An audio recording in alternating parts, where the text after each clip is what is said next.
Hey folks, Roy here.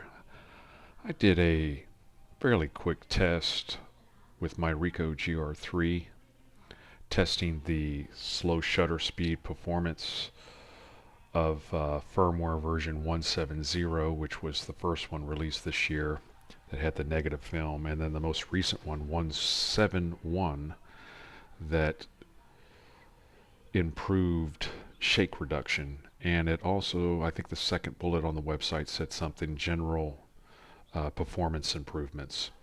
So before we move forward with that, I did call Ricoh Imaging US, talk to Bruce, and I asked him specifically what was done as far as the IBIS enhancement or shake reduction enhancement, and at what cost. Like, does it use more power? How much more power? And then specifically, what areas of the camera system were improved to improve overall performance. That was the second bullet. Both of them he couldn't answer. He says everything that's on the website is what I know, and even if I could find out more detail, they are not allowed to share it. It's basically private, internal intellectual property, so you'll never know.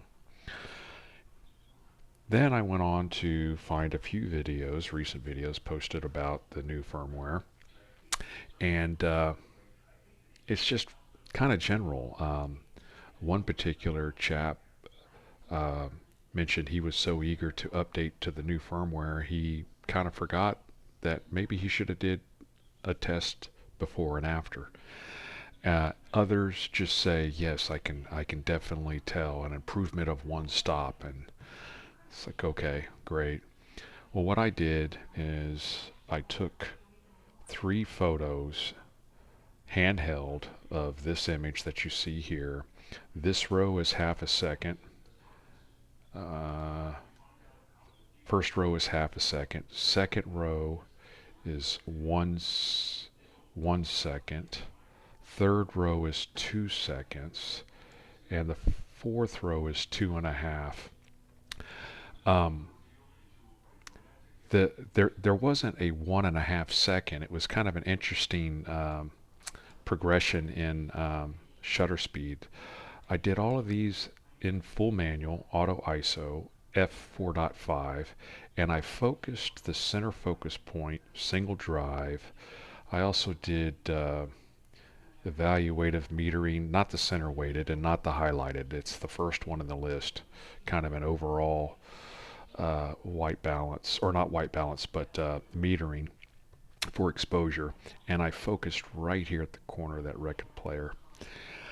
I also brought each set into Lightroom, and I did enhancements as far as bringing up the levels in the shadow, and I copied them throughout the entire set.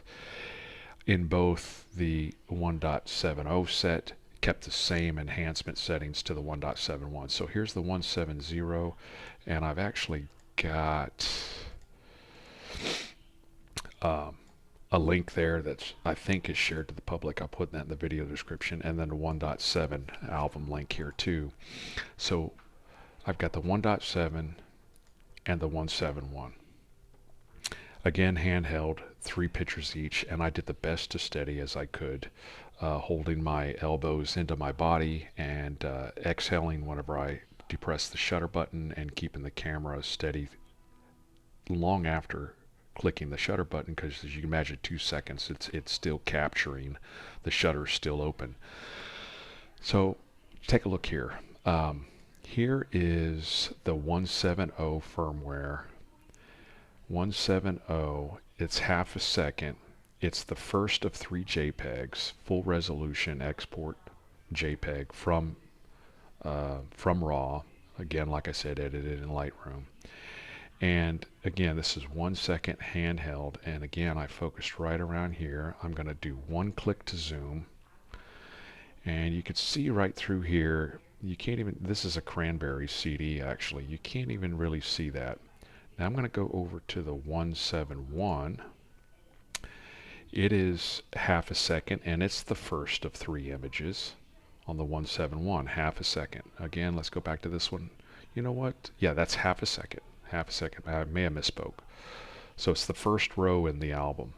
Come over here to the 171, half a second. I'm going to step in and take a look there. You can actually read the cranberries here. It's definitely sharper. Maybe even down here some of these books. Let's go back. See, you can clearly see these books. You can read them. Go back here. Yeah, there, you really see the difference there. So that's half a second difference. Now let's go over to 1 second. 170, 1 second. I'm going to zoom in here. It's really blurry there. 1 second. And 1 second, gonna get the door. Okay, I'm back. This is the 1 second, and this is 170. Let's go to 171. It's 1 second. Let me zoom into that one. And 171. It is 171. It's better. You can read here. You can read that. You can see that's the cranberries. Going back. This is the 170. 1 second. I don't know why I didn't zoom there.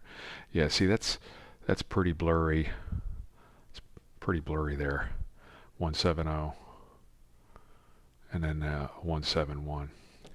Let's go on over to 170, 2 seconds. This is 2 seconds. Not very sharp. Again, center focus was right here. Now let's go to 171, 2 seconds and zoom in. Wow. You could, yeah, there, it actually was blurry for a split second there because it's resolving from the internet on my Google Photos account. But very clear. 171, 2 seconds. Going back to 170, 2 seconds. 170, 2 seconds. 171, 2 seconds. Amazing. Now here's 2.5 seconds, handheld. 2.5 seconds on 170, and we're really starting to see some problems here. You can see multiple letters.